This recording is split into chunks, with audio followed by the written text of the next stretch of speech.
la persona que quiera entrar a explotar esa nueva concesión entre como patrón sustituto, de manera que no se pierdan empleos de los trabajadores y que asuma las responsabilidades de corregir las fallas de seguridad e higiene.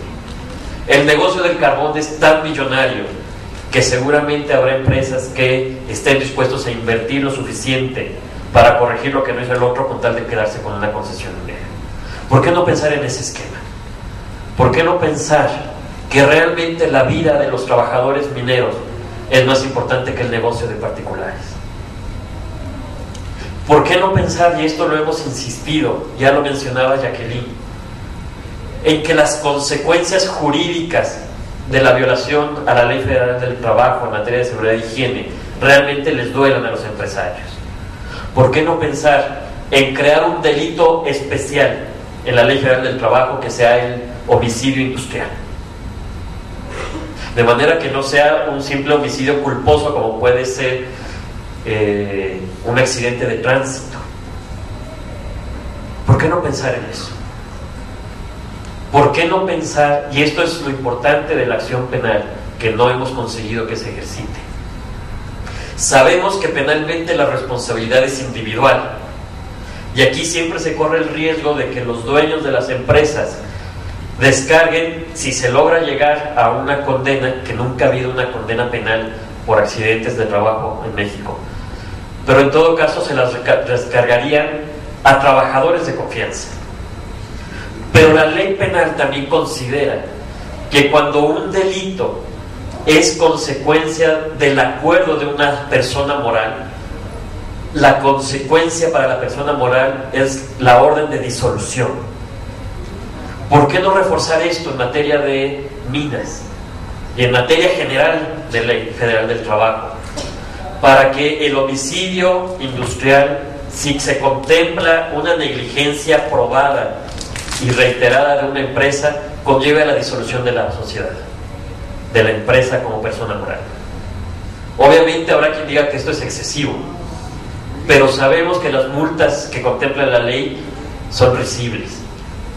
Sabemos que se contemplan incluso las indemnizaciones laborales como costo de producción. Es decir, yo incluso contablemente ya tengo una partida para decir, en el peor de los casos este conflicto me sale en tantos pesos, que no es ni el 1% de mi ganancia. Veamos lo que está pasando en Cananea, que es el mismo esquema impuesto desde la Secretaría del Trabajo que en los trabajadores electricistas. Se atenta contra un derecho colectivo y se dice que es suficiente con pagar indemnizaciones individuales para sacrificar un derecho colectivo, cuando la Organización Internacional del Trabajo ha dicho claramente al interpretar el Convenio 87 sobre libertad sindical que ofrecer recursos económicos a cambio de renunciar a derechos sindicales es en sí mismo una violación al Convenio 87. Es decir, las famosas indemnizaciones adicionales que ofrece el gobierno federal son en sí mismo una violación a la libertad sindical. Decimos nosotros, no son bonos, son chantajes. Y esto lo están tratando de implementar nuevamente en Cananea. Y esto, antes de Cananea y antes de el SME, fue implementado como laboratorio en pasta de corruchos. Recordarán ustedes que la empresa decía que había dado una ayuda humanitaria de 750,000 pesos y con eso quería presentarse como que había cumplido con toda su responsabilidad en el asunto. Es el mismo asunto.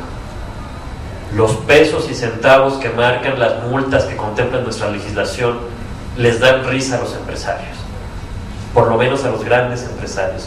Necesitamos pensar en esquemas de sanción más eficaces. Una de las primeras reuniones que tuvimos con los familiares, nos topamos con un trabajador joven, yo le calculo unos 25 años, hijo de mineros, nieto de mineros, y nos decía, siempre ha pasado esto, siempre ha habido accidentes, siempre ha habido muertos y no va a cambiar. Y lo único que pudimos decirlo, porque es una realidad evidente, no puedes argumentar contra los hechos, lo único que pudimos decirles fue: Si hacemos lo mismo que hemos hecho siempre, tendremos el resultado de siempre. Si hacemos algo distinto, no podemos garantizar que llegaremos al resultado que queremos, pero muy probablemente llegaremos a un resultado distinto. Ese es el valor de Familia Pasta de Conchos. Se han animado a hacer algo distinto. Nunca familiares de mineros habían pedido la cancelación de una concesión. Y esto lleva a que se discuta incluso ya en términos legislativos si conviene o no conviene, en qué medidas, pero al menos se discute esa necesidad. Nunca una familia de un trabajador muerto había pedido una comisión especial del Legislativo Federal para atender su asunto. Nunca familias de mineros en Coahuila habían acudido a la OIT. Nunca habían acudido a la Comisión Interamericana.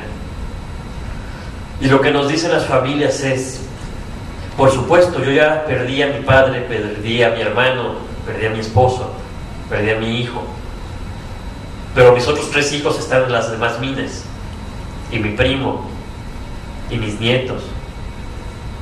Y por eso, rescate de Pasta de Conchos,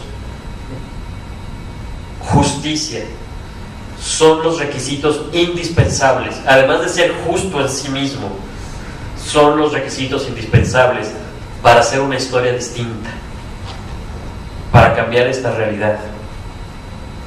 Rescate de los muertos es indispensable para el rescate de la dignidad de los vivos en las minas de carbón. Ese es el tamaño de lo que estamos platicando. Esa es la importancia de una iniciativa de reforma a la ley de minas, o de iniciativas adicionales que se pueden implementar. Y regreso a donde había empezado. Estamos ante una política de Estado que se quiere profundizar con una reforma laboral. No es un hecho aislado Pasta de Conchos, no es un hecho aislado Cananea, no es un hecho aislado Luz y Fuerza del Centro. Es una política del Poder Ejecutivo. Las políticas del Poder Ejecutivo solo las podemos modificar mediante la movilización social y la acción de los contrapoderes que se le pueda poner enfrente, incluyendo la acción legislativa. De aquí la importancia de que sigamos acumulando fuerzas, de que nos preparemos como sociedad y como grupos legislativos para el debate de la Ley Federal del Trabajo, para impedir el avance de esta política reaccionaria que desprecia la vida humana y, por el contrario, recuperar espacios de posibilidad para la dignidad en el trabajo de mujeres y hombres. De aquí la importancia de que los trabajadores recuperen su independencia política, que es un tema del que no nos gusta hablar y parece que es de mala educación hablar, pero que la historia nos demuestra que es uno de los elementos fundamentales para defender las luchas sindicales.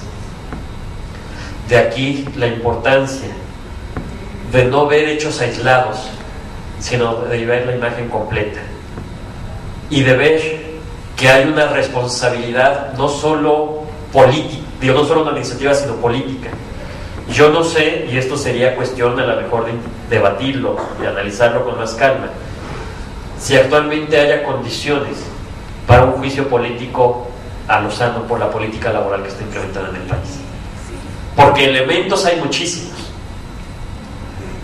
Es decir, ya es algo que en las comparecencias se les ponga en evidencia y hay que seguirlo haciendo, pero mientras no haya consecuencias no les va a importar.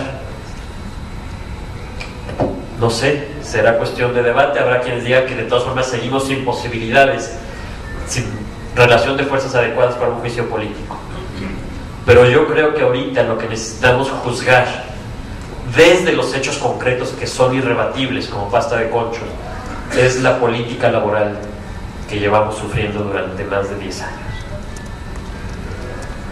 Finalmente, si algo nos enseña Pasta de Conchos, no es la fuerza del no gubernamental. Eso por supuesto que está a la vista. Ayer en una reunión donde tratábamos también Pasta de Conchos a nivel de una universidad, una de las preguntas que me hacían era si no era frustrante todo este camino de no. Y por supuesto que sí, yo les decía, yo eso no lo contesto sin una botella de tequila enfrente. Pero más allá de eso, más fuerte que el no del gobierno es la voluntad del sí de las familias. Y eso es lo que tenemos que valorar. Y eso es lo que nos puede hacer cambiar como sociedad, como partidos políticos, como instituciones del gobierno y del Estado. Más fuerte de la frustración del no de esta bola de criminales que están en el gobierno, debe ser nuestra movilización, nuestra esperanza, nuestra fuerza, nuestra lucidez por un sí para nuestro país. Gracias. Muchas gracias, licenciado Rodrigo Olvera. Bueno, el día de hoy se abordaron dos asuntos de primordial importancia, como es la creación del Centro Nacional de Investigaciones en Metalurgia Extractiva, que sin duda va a dar un realce a toda la actividad minera, y la problemática y situación actual de Pasta de Conchos, que se refiere a un problema específico en el cual se ve la